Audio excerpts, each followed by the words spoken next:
अस्सलामु अलैकुम वरहमतुल्लाह।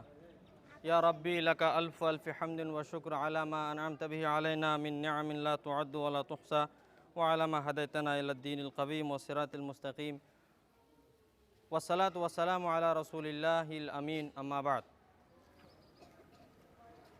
आज ये 77वां जश्न आज़ादी का मौसम है।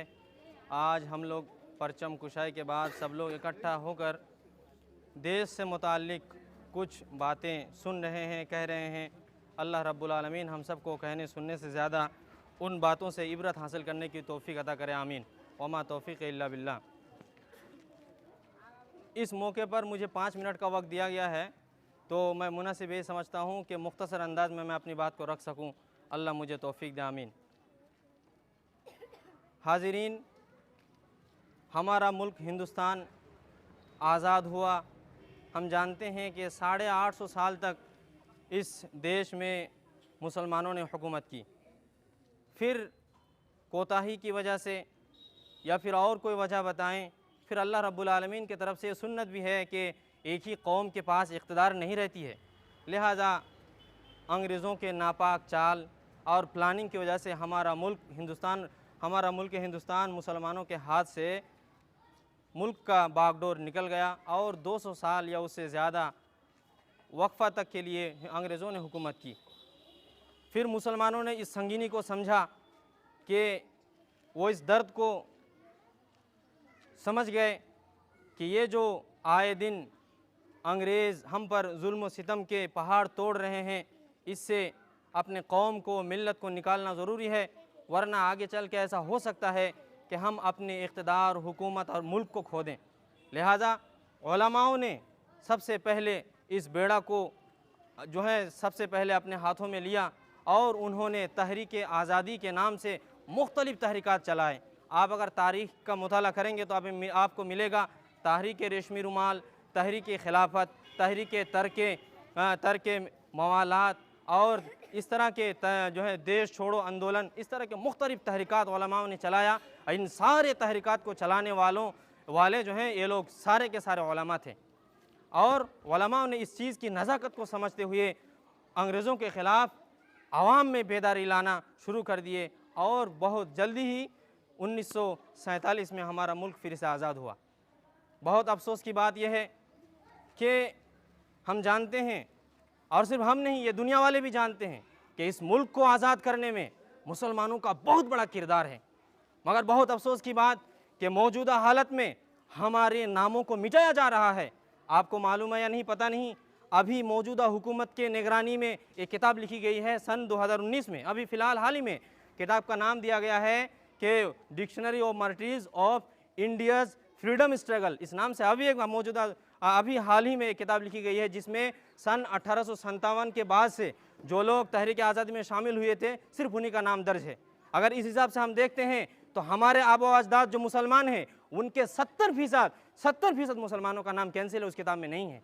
और अभी फ़िलहाल जो इंडिया के एजुकेशन मिनिस्टर हैं उनके तरफ से पाबंदी लगा दी गई है कि 1857 के बाद से ही जो तहरीक आज़ादी में जो लोग शरीक हुए थे उन्हीं का नाम लिख सकते हैं, उससे पहले लोगों का नाम लिख नहीं सकते। ऐसे नाजुक वक्त में हम मदरसा वालों पर ज़रूरी है कि हम अगर अपने आबा अजदाद की तारीख़ को बचाना चाहते हैं, अगर हम अपने बाद आने वाले लोगों तक हिंदुस्तान की तारीख़ को ज़िंदा रखना चाहते हैं, तो हम पर जिम्मेदारी आयद होती है। हमारे पास किताबें मौजूद हैं, हमारे पास हर चीज़ मुहैया है, हमारे पास भी सोशल मीडिया है, सिर्फ दुनिया वालों के पास नहीं है, गूगल हमारे बस में भी है। हमको चाहिए कि हम सोशल मीडिया के ज़रिए से हो या किताबत के ज़रिए से हो या जो है तकरीर के ज़रिए से हो, हम अपने आबा अजदाद की तारीख़ को बचाने की कोशिश करें, उनके खून को रायगा न जाने दें। हम मदरसा वालों पर जिम्मेदारी आयद होती है कि हम पढ़ें तारीख़ को और हम सुने और हम बच्चों तक ये बात पहुँचाएँ कि हिंदुस्तान मुल्क, इसमें 70 से ज़्यादा फ़ीसद मुसलमानों ने जान देकर इस मुल्क को आज़ाद किया है। ये मुल्क हमारा है, गैरों से ज़्यादा हमारा पसीना, हमारा खून इसमें ज़्यादा इन्वेस्ट हुआ है, लगा है, इसलिए हमारे इस मुल्क की ज़्यादा कदरदानी करनी होगी। आज ही हाल ही में मैं देख रहा था सोशल मीडिया में, फेसबुक में आया हुआ है कि कुछ लोगों ने कहा है, कुछ जदीद उलमा ने, कि हुब्बुल वतनी ये इस्लामाना हरकत नहीं है। नहीं, हुब्बुल वतनी गोया के गोया कि अल्लामा इकबाल रहमहुल्लाह ने हुब्बुल वतनी को ईमान का हिस्सा कहा है। वो कहें कि गुर्बत में हो अगर हम रहता है दिल वतन में, समझो वहीं हमें भी दिल हो जहां हमारा। क्या मतलब निकला इसका?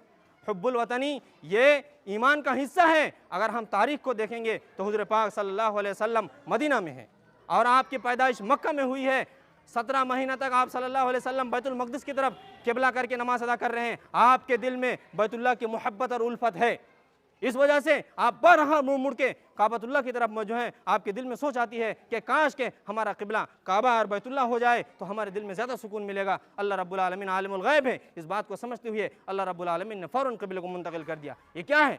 सुलह हुदैबिया के मौके पर अगर देखेंगे कि हुज़ूर पाक सल्लल्लाहु अलैहि वसल्लम अपने सहाबियों के साथ जा रहे हैं और हुदैबिया के मौके पर सब रो रहे हैं। हज़रत उमर फारूक रज़ियल्लाहु अन्हु कह रहे हैं, नहीं अल्लाह के नबी, आप सुलह पर जो है आप मुआहिदा कर रहे हैं, हम मुआहिदा नहीं करेंगे। हम जो है मक्का जाएंगे, वो हमारा वतन है, वो वहीं हम पले बड़े हैं, वो हमारी परवरिश की जगह है। ऐसे करके उमर फारूक रज़ियल्लाहु अन्हु एक टीम तैयार करके वो लड़ने के लिए तैयार हो गए थे। ये हुब्बुल वतनी के अलावा और क्या है?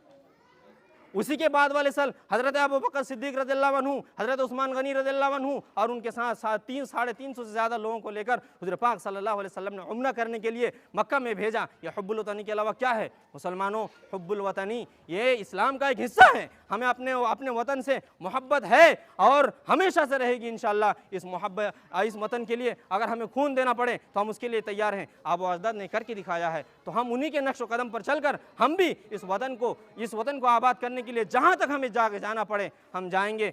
मगर ज़रूरत इस बात की है, हमें जो है मोहब्बत की, हमें जो वतन की मोहब्बत है इसकी कदरदानी समझनी होगी।